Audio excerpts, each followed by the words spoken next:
शिव को ही चिदानंद कहते हैं, जो उनका गुरु स्वरूप है। गुरु के रूप में 5 शक्तियों के धारक होते हैं शिव। कृपया 5 शक्तियां क्या है संक्षेप में बताएं। किनकी जिज्ञासा है? ये जिज्ञासा है नरेश गुरु भाई हैं रायगढ़ से।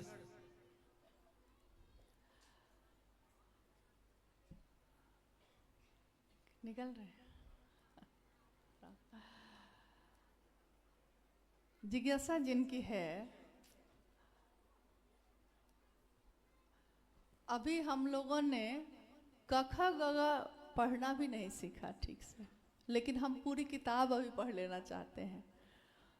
तो अभी की संगोष्ठी जो है उसके लिए ये सवाल है नहीं वैसे, इसलिए हम लोग पहले इस पे बात कर लें कि हम जो शुरुआती काम कर रहे हैं वो सही से हो।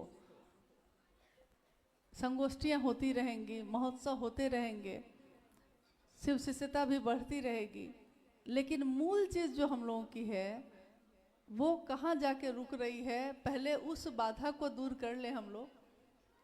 हालांकि चिदानंद कहा गया है, शंकराचार्य जी के द्वारा कहा गया है, नमस्ते नमस्ते विभो विश्वमूर्ति, नमस्ते नमस्ते चिदानंद मूर्ति।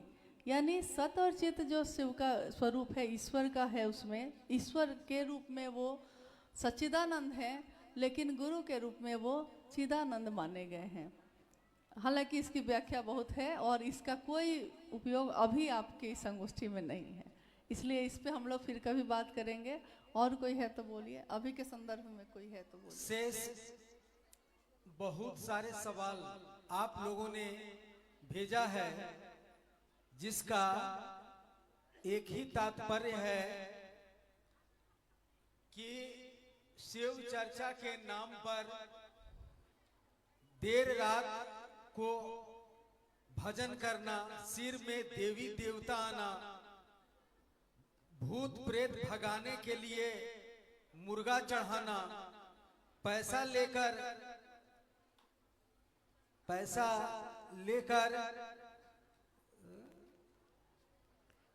शिव चर्चा कराना, ऐसा गुरु भाई बहन कर रहे हैं। ढोल पुजाई, नाच गाना, ये सब चीज क्या हो रहा है दीदी, हम लोगों को विस्तार से समझाइए। संगोष्ठी अपने समापन की तरफ ही है, इसलिए 10 मिनट में ये ख़त्म हो जाएगा। हम लोग भी चले जाएंगे, आप भी चले जाएंगे।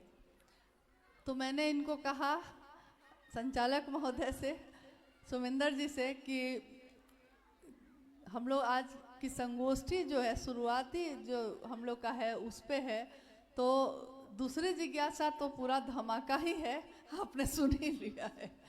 मतलब इसके बारे में तो हम लोगों ने नहीं सोचा था कि इतनी चीज़ें हैं कि इसमें कुछ भी छूटा हुआ नहीं है, सब कुछ मिला लिया है। शिव की शिष्यता दूसरी चीज़ों में चली जाए वो ठीक है, लेकिन दूसरी चीज़ें शिव की शिष्यता में नहीं आनी चाहिए। नाच गाना खराब नहीं है, नृत्य करना तो स्वभाव है सबका। नटराज तो गुरु शिव स्वयं है, उनका एक स्वरूप है नटराज का। लेकिन नटराज कब करते हैं? नट वाला नृत्य कब करते हैं? तांडव नृत्य को कहा जाता है। जब मतलब पूरी दुनिया का लय होना है, सृष्टि और सृजन जब चलने लगता है, तब उनका यह नृत्य होता है। खैर, हमारे घरों में, परिवार में कोई पार्टी है, जन्मदिन है, शादी ब्याह है, कुछ है, तो हम अपने घर में नृत्य करते हैं, डांस करते हैं, सारे लोग करते हैं। इसमें कुछ भी गलत नहीं है, क्योंकि हम गाना भी गाते हैं, हम नृत्य भी करते हैं, हम खाना भी खाते हैं, कुछ भी गलत नहीं है।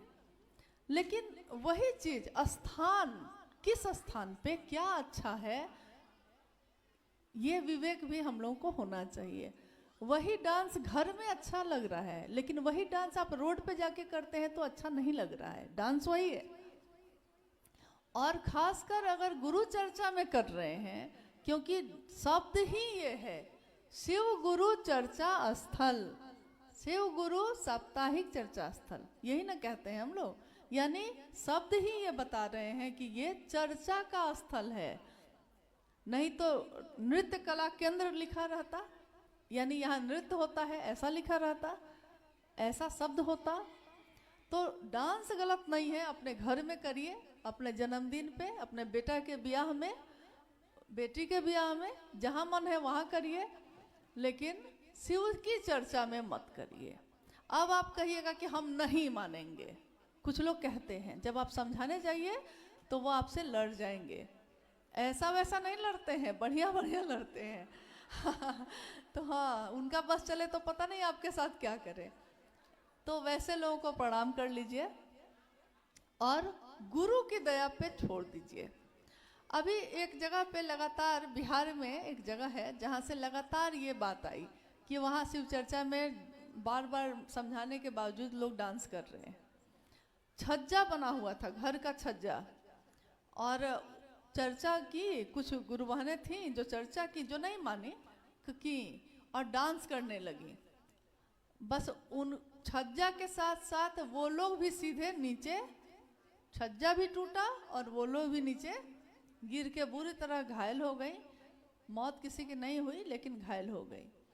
तो घायल होने के बाद सबसे पहला जो शब्द लोगों के पहुंचने पे उन लोगों ने कहा, यही कहा, अब से शिव चर्चा में नाच नहीं करेंगे मतलब कि जब समझे भी आप कब, जब अपना नुकसान कर लिए तब। तो अगर आपने यही सोच लिया है कि आपको यही करना है तो आप क्या कर सकते हैं? आप समझा सकते हैं और शेष गुरु की दया पे छोड़ दीजिए। और समय, गुरु की दया खुद ही बहुत चीज़ों को साबित करती है।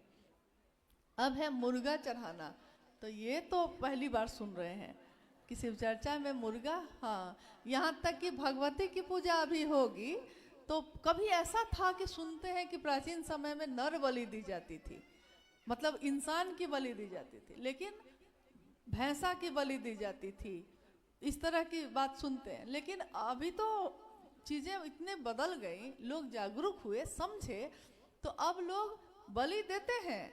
लेकिन एक बार मैंने देखा पंडित जी ने बलि के लिए मंगाया, लेकिन क्या मंगाया, उसका नाम था धतुआ, क्या ऐसा कुछ, हाँ कुमरा, हाँ वही कुमरा धतुआ जो, और एकदम बड़ा सा चाकू आया और एकदम बलि दे दी गई उसकी। तो सब्जी का बलि दे के काट उठ के खा लीजिए, वो ठीक है, लेकिन बेचारे मुर्गा को छोड़ दीजिए, उसको क्यों ऐसा इसमें घसीट रहे हैं।